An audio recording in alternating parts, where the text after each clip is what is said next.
સરહદી વિસ્તાર ખાવડાના દદ્દરથી સાંધારા જતા રોડ પર તંત્ર અને કોન્ટ્રાક્ટરની ઘોર બેદરકારીએ હસતા રમતા પરિવારની ખુશીઓ છીનવી લીધી છે। રસ્તાની વચ્ચે કોઈ પણ જાતના રિફ્લેક્ટર, ડાયવર્ઝન કે સુરક્ષા બોર્ડ વગર ખોદાયેલા ઊંડા ખાડામાં એક સ્વિફ્ટ કાર અને 2 મોટરસાયકલ ખાબકતા 3 નિર્દોષ લોકોના કમકમાટી ભર્યા મોત નીપજ્યા હતા। આટલી મોટી દુર્ઘટના છતાં તંત્ર દ્વારા જવાબદારોને બચાવવા માટે જે પ્રયાસો થઈ રહ્યા છે તેનાથી લોકોમાં ભારે આક્રોશ ફેલાયો છે। બનાવની વિગત મુજબ ખાવડામાં દદ્દર સાંધારા રોડ પર રસ્તાની વચ્ચે પાઇપ નાખવા માટે મોટો ખાડો ખોદાયેલો હતો।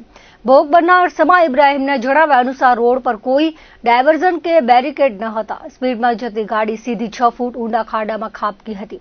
આ અકસ્માતમાં સમા ઇબ્રાહીમના પરિવારના 2 સ્વજનના ગંભીર ઇજાઓને કારણે મોત થયા છે, જ્યારે પરિવારના અન્ય 3 થી 4 સભ્યોને ફ્રેક્ચર સહિતની ઇજાઓ થઈ છે। આ મુદ્દે જિલ્લા પંચાયત માર્ગ અને મકાન વિભાગના નાયબ કાર્યપાલક ઇજનેર ડીએમ સાંજાએ વિચિત્ર દાવો કર્યો છે। તેમણે જણાવ્યું છે કે રોડનું કામ 6 મહિના પહેલા સોંપાયું હતું, પણ રણમાં પાણી હોવાથી ગરનાળાનું કામ બાકી હતું। તંત્રનો દાવો છે કે ખાડાની એક બાજુ માટી અને બીજી બાજુ બાવળ રાખ્યા હતા। જોકે પ્રશ્ન એ ઉઠે છે કે શું હાઈવે પર 80 થી 100ની સ્પીડે આવતા વાહનોને બચાવવા માટે માત્ર બાવળ પૂરતા છે? આ લૂલો બચાવ જ તંત્રની બેદરકારી સાબિત કરવા માટે પૂરતો છે। સૌથી વધુ આશ્ચર્યની વાત એ છે કે ખાવડા પોલીસે ભારે વિરોધ બાદ ગુનો તો નોંધ્યો, પણ ફરિયાદમાં કોન્ટ્રાક્ટરનું નામ લખવાનું ટાળ્યું છે। માત્ર કોન્ટ્રાક્ટર વિરુદ્ધ ફરિયાદ નોંધીને પોલીસ કોને બચાવવા માંગે છે? નાની નાની વાતોમાં શિસ્ત અને કાયદાના પાઠ ભણાવતા ઉચ્ચ અધિકારીઓ 3 માનવ જિંદગીના મોતના મામલે કેમ સેટિંગ કરી રહ્યા છે? ભોગ બનનાર પરિવારે સરકાર પાસે ન્યાયની માંગ કરી છે। ઇજનેરે એવો દાવો કર્યો છે કે જો કોન્ટ્રાક્ટર દોષી સાબિત થશે તો તેને બ્લેકલિસ્ટ કરાશે, પરંતુ શું બ્લેકલિસ્ટ કરવાથી 3 લોકોના જીવ પાછા આવશે? હાલમાં સરહદી પંથકમાં તંત્રની આ રાક્ષસી બેદરકારી અને તેને છાવરતા અધિકારીઓ વિરુદ્ધ ફિટકારની લાગણી વરસી રહી છે। અકસ્માત હું જીકે જનરલ હોસ્પિટલ થી મારી સાસુમાં અને સસરા અને મારા સાલની ઘરવાળી ને એની સાસુમાને લઈને જૂણા જતો હતો। એની વચ્ચે જે રોડનું કામ ચાલુ હતો, કોઈ બેરિકેડ કે કોઈ ક્રોસ લાઈન ન દોરવાથી અને તંત્રની બેદરકારી અને કન્સ્ટ્રક્શનની બેદરકારીથી કોઈ પણ વસ્તુ ન મૂકવાથી મારો જે ગંભીર એક્સિડન્ટ થયેલ છે। પછી અમને અહીંયાથી એમ્બ્યુલન્સમાં ખાવડા હોસ્પિટલમાં ખસેડવામાં આવ્યા હતા અને ત્યાંથી અમને જીકે જનરલ હોસ્પિટલમાં ખસેડવામાં આવ્યા। એની અંદર મારા સાલની સાસુમાં જે સારવાર દરમિયાન જે ઓફ થઈ ગયા અને એના પછી બીજા દિવસે મારા સાલની ઘરવાળી મોત નીપજ્યા હતા। ના કોઈ ડાયવર્ઝન કે કોઈ દીધેલું ન હોવાથી કોઈ બેરિકેડ કે કોઈ વસ્તુ એવી ન હતી કે દેખાવામાં આપણે આવે અને સીધી ગાડી 6 ફૂટની અંદર ખાડામાં ઘૂસી જતા। હાલના તબક્કે હું મારો પગ ડાબો ફ્રેક્ચર છે અને મારો કાકા જેને સસરોજી છે એને ફ્રેક્ચર છે અને એનો ઓપરેશન થયેલ છે અને મારી જે છોકરી છે 3 વર્ષની એને પણ ખંભાના ભાગે જી છે એને ફ્રેક્ચર છે। માંગ એ છે કે અમને જે આપણો જે છે સરકાર, એનાથી માંગ છે કે અમને ન્યાય જેમ બને તેમ સારી રીતે ન્યાય મળે એ અમારી મોટી માંગ છે અને આવો ગંભીર એક્સિડન્ટ હવે ન થાય એના માટે તંત્ર એ જવાબદાર છે અને કોઈ પણ ગરીબ માણસ ના આવે એના માટે માંગ છે। કોઈ પણ તમે કામ ચાલુ કરો એનાથી પહેલા ડાયવર્ઝન કે કોઈ પણ વસ્તુ મૂકીને તમે કરો તો આવા બનાવ ઓછા થાય। એમાં જે દુઃખદ ઘટના બની, માણસોના જે અકસ્માતમાં મૃત્યુ પામ્યા, એ દુઃખદ ઘટના ઘટી છે। પણ અમારા જે સ્ટાફ છે કે ત્યાંના લેબરો છે એના દ્વારા અમને પણ એવી માહિતી મળી, એ માહિતી એમાં રોડનું કામ હતું 6 મહિના પહેલા વર્ક ઓર્ડર આપેલો હતો। 6 મહિના થઈ ગયા એટલે ડામર કામ પૂરું થઈ ગયેલું હતું, પણ જે રણ વિસ્તારમાં જે 2 બાજુ પાણી ભરેલા હતા એટલે એના માટે વચ્ચેના જે આપણે પાઇપ નાળું, જે ગરનાળું કહી છીએ આપણે, પાઇપ નાળુંનું કામ થઈ શકે એમ ન હોય, અત્યારે પાણી સુકાયેલા હતા એટલે કામ ચાલુ કરેલો, પાઇપ નાળાનું કામ ચાલુ કર્યું હતું। એમાં પાઇપ નાળા માટે તો 5 રોડનું પાઇપ નાળું હતું। એમાં 2 એના ખોદાણ માટે 2 સાઈડ આપણે, એક સાઈડ માટીનો પાળો કરેલો હતો, એક સાઈડ બમ્પ અને જાડી ઝાકડા પણ રાખેલા હતા, બંને સાઈડ બોર્ડો લગાવેલા હતા।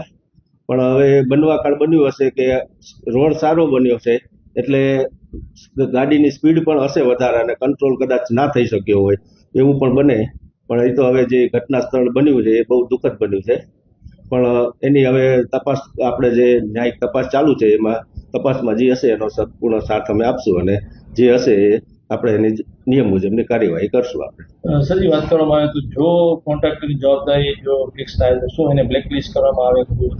હા, એના માટે જો આવશે તો એના નિયમ મુજબ આપણે જે સરકારશ્રીમાં જે દરખાસ્ત કરવાની થશે એ દરખાસ્ત કરવાનું અને જે સરકાર કક્ષાએથી જે નિર્ણય લે છે એ નિર્ણય કરવામાં આવશે. ભુજ તાલુકાના ખાવડા નજીક આવેલા સાંધારા દદ્ધર માર્ગ પર ગંભીર અકસ્માત સર્જાયો હતો, જેમાં 3 વ્યક્તિઓના મોત નીપજ્યા હતા.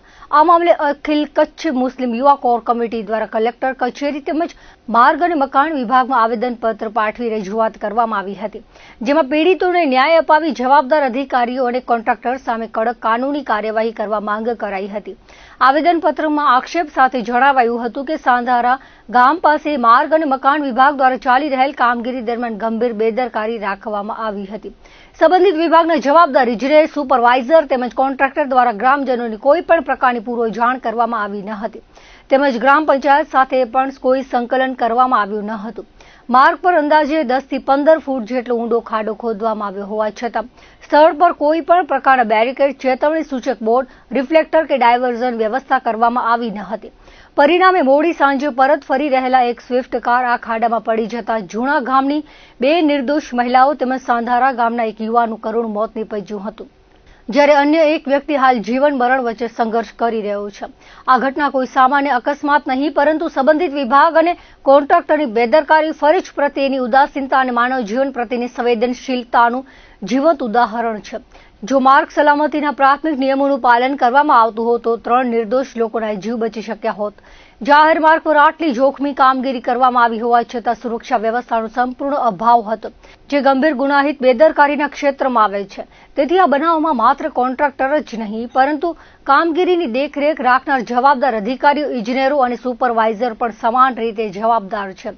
ત્યારે જવાબદારો સામે ગંભીર અને કડક કલમો ઉમેરવામાં આવે, સમગ્ર મામલે નિષ્પક્ષ અને પારદર્શક તપાસ કરી કાયદેસરની કાર્યવાહી કરવામાં આવે તેવી માંગ કરાઈ છે. સાથે જ અકસ્માતમાં મૃત્યુ પામનાર પરિવારોને સરકારી લાગુ પડતી તમામ યોજનાઓ હેઠળ તાત્કાલિક પૂરતું આકસ્મિક વળતર ચૂકવવામાં આવે. ગંભીર રીતે ઘાયલ વ્યક્તિના સારવાર ખર્ચની સંપૂર્ણ જવાબદારી સરકાર દ્વારા ઉઠાવવામાં આવે. જવાબદારો સામે તાત્કાલિક ગુનો દાખલ કરવામાં આવે. તપાસ પૂર્ણ ન થાય ત્યાં સુધી જવાબદાર અધિકારીઓને સસ્પેન્ડ કરવામાં આવે તેવી માંગ કરાઈ હતી. બનાવ એવો હતો કે જે દદ્ધર સાંધારા રોડ છે એના ઉપર કોન્ટ્રાક્ટરો દ્વારા એક ખાડો ખોદી નાખવામાં આવ્યો હતો. એ ખાડો જે છે એ 12 ફૂટ ઊંડું અને 15 ફૂટ જેટલો લાંબો ખાડો ખોદી નાખવામાં હતો. કોઈ પણ સૂચન બોટ વગર, કોઈ પણ ત્યાં ઢગલો કર્યા વગર, કોઈ પણ લાલ પટ્ટી લગાવ્યા વગર, બેરિકેડ લગાવ્યા વગર ખાડો ખોદી નાખવામાં આવ્યો. જે ખાડામાં સાંજના ભાગમાં એક ફેમિલી સાથે આવેલી 4 વ્હીલર તે ખાડામાં પડી ગઈ અને આ દુઃખદ અકસ્માતમાં સાધારા અને જૂના ગામના 3 લોકોના મૃત્યુ થઈ ગયા છે અને એકને ગંભીર ઈજા થઈ છે, જે હમણાં હોસ્પિટલમાં છે. આવી મોટી બેદરકારી થયા બાદ પણ અફસોસની વાત એ છે કે વહીવટતંત્ર ત્યાંના કોન્ટ્રાક્ટરોને બચાવી રહી છે અને વહીવટતંત્ર એક એફઆઈઆર ફાડી છે. એ એફઆઈઆર શર્મજનક છે. હકીકતમાં હું કહું છું, આ એફઆઈઆર કચ્છ વહીવટતંત્ર અને ખાવડા પોલીસ માટે શર્મજનક છે. કેમ કે તેમાં 105 કલમ હેઠળ એ લોકો ઉપર ગુનો દાખલ કરવામાં આવ્યો છે, જે એવી કલમ છે જેનાથી આસાનીથી જામીન મળી જાય. એટલે એનું મતલબ એ થયો કે ખુલ્લેઆમ પોલીસ આવી ગંભીર ગુનાના આરોપીઓને બચાવવાની કોશિશ કરી રહી છે. આ મારો આરોપ નથી, આ એફઆઈઆરમાં જે કલમ છે એની વાત કરું છું. હકીકતમાં આમાં કલમ મનુસ્વદની લાગે. મનુસ્વદની કલમ જ્યારે આપણે આઈપીસી જોઈએ છીએ તેમાં એમાં ઉલ્લેખ છે કે આ કલમ હેઠળ ત્યારે લાગે જ્યારે માણસ જાણી જોઈને એવો કામ કરે જેનાથી મૃત્યુ થઈ શકે. તો આટલો મોટો ખાડો કરવું એ જાણી જોઈને આવું કરવું કૃત્ય કરવા સમાન છે. તો 304ની મનુસ્વદની જે કલમ છે એ પોલીસે શું કામ નથી લગાવી? એટલા માટે કે પોલીસ મને લાગે છે ક્યાંક ને ક્યાંક એ લોકોને બચાવવાની કોશિશ કરી રહી છે. હવે કેવી રીતે બચાવી રહી છે એ હું કોઈ આક્ષેપ નથી કરતો, તમે લોકો સમજી શકો છો. પણ મારી સ્પષ્ટ માંગ છે ગામજનો વતી અને સમસ્ત મુસ્લિમ સમાજ વતી પણ કે જો આ લોકોને બચાવવામાં આવશે તો હજી 15 દિવસના અંદર આ ભુજ શહેરના અંદર અમે પૂરા કચ્છના લોકોને ઊભા રાખી દેશું. એટલે વહીવટતંત્ર તાત્કાલિક આ એફઆઈઆરમાં કલમ 304 નો ઉમેરો કરે. નકા 15 દિવસના અંદર ભીડ ગેટથી કલેક્ટર ઓફિસ સુધી એક મહારેલીનું આયોજન કરશું, જેને તમે રોકી નહીં શકો. કરુણ ઘટના છે, સાથે આક્રોશ પણ છે, કારણ કે કોઈકના લીધે, કોઈકની બેદરકારીના લીધે કોઈકના જીવ ગયા છે. તો જેવી રીતના હર્ડિંગ કાર્ડ બન્યું હતું ગુજરાતમાં, રાજકોટમાં ગેમ ઝોનમાં ઘટના બની હતી, જેમ મોરબીમાં ઘટના બની, તેવી રીતના આ એક ઘટના છે. કોઈક અધિકારીઓની મિલીભગતથી, કટકીખોર અધિકારીઓના લીધે અને ભ્રષ્ટાચાર કોન્ટ્રાક્ટરના લીધે આ ઘટના બની છે. આ 4 લોકો હતા, એનામાંથી આ ત્યાં રોડ ઉપર ગુજરતા હતા. એની સાથે એવું કહેવા માંગુ છું, આપણામાંથી પણ કોઈ હોઈ શકે છે. આ એવા જો અધિકારીઓ હોય, એવા જો ભ્રષ્ટ કોન્ટ્રાક્ટર હોય, જો અગર આવી રીતના કામ કરતા હોય તો કોઈની પણ જાન જઈ શકે છે. તો અમારી સૌ પ્રથમ માંગ એ છે કે આ લોકો ઉપર મનુષ્યવધની ઘટના જે છે કલમ નોંધવામાં આવે. પણ અફસોસની વાત છે, શરમની વાત છે, જ્યાં તમામ સમાજના લોકો, તમામ ધર્મના લોકો એમ કહી રહ્યા છે કે આ ઘટના જે છે એ ક્યાં ને ક્યાં કોઈકને બચાવવાનો પ્રયાસ કરી છે. તો પોલીસને શરમ આવી જોઈએ કે ઇન્સાનિયત ક્યાં તમારામાં મરી ગઈ છે. કારણ કે કોઈકના ઘર વિખાઈ ગયા છે, 3 પરિવારોમાંથી અલગ અલગ લોકો મૃત્યુ પામ્યા છે કોઈકના લીધે. તો તમે હજી પણ કેમ ઢાંક પીછોડ કરવા માંગી રહ્યા છો? કેમ કોઈને બચાવવાનો પ્રયાસ કરી રહ્યા છો? તેનામાં સખ્તના સખ્ત કાર્યવાહી કરવામાં આવે. એની સાથે આ જે એજન્સી છે જે સરકારી કામ કરી રહી છે, તો એ જ્યાં પણ કામ કરતી હોય ગુજરાત કે કચ્છમાં, એનું સંપૂર્ણપણે કામ બંધ કરવામાં આવે, એનું લાયસન્સ રદ કરવામાં આવે. તેની સાથે તેના ઉપર જે પણ એજન્સી છે એને પૂરેપૂરું કામ બંધ કરવામાં. એની સાથે જે પરિવારના લોકો ગયા છે, કોઈની બેદરકારી છે.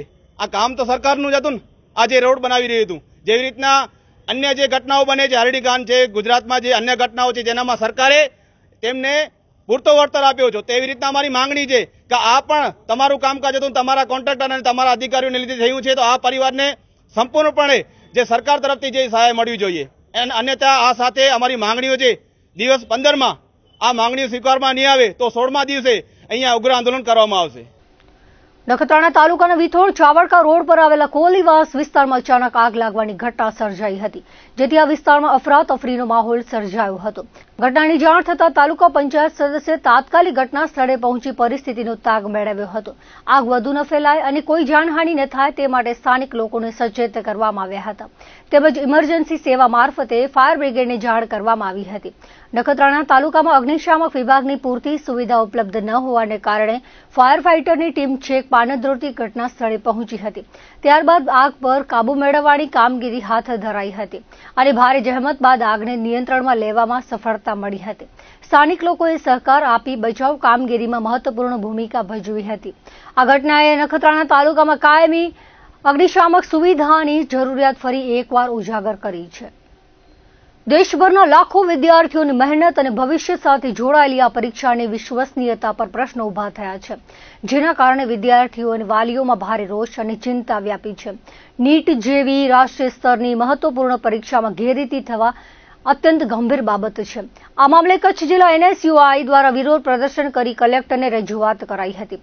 જો સમયસર અને નિષ્પક્ષ તપાસ નહીં થાય તો મહેનતુ વિદ્યાર્થીઓનો વિશ્વાસ શિક્ષણ પ્રણાલી પરથી ઉઠી જશે. આ સમગ્ર ઘટનાની ઊંડાણપૂર્વક તપાસ કરી દોષિત લોકો સામે કડક કાયદેસરની કાર્યવાહી કરવી ખૂબ જ જરૂરી છે. જો આવનાર દિવસોમાં આ મામલે કોઈ નિષ્પક્ષ કાર્યવાહી કરવામાં નહીં આવે તો ઉગ્ર વિરોધ પ્રદર્શન કરવામાં આવશે. પરીક્ષા રદ થવાના કારણે લાખો વિદ્યાર્થીઓના સપના ઉપર પાણી ફરી વળ્યું છે અને માનસિક તણાવની પરિસ્થિતિ ઉત્પન્ન થઈ છે.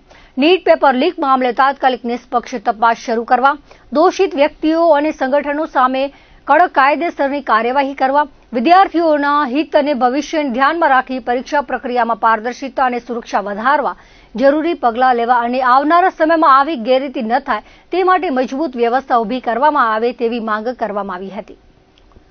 તો દર્શક મિત્રો, આ હતા અત્યાર સુધીના કચ્છ ઉદય ટીવી સમાચાર. ફરી મળીશું નવા સમાચારો સાથે, નવી અપડેટ સાથે. ત્યાં સુધી મને રજા આપશો. નમસ્કાર.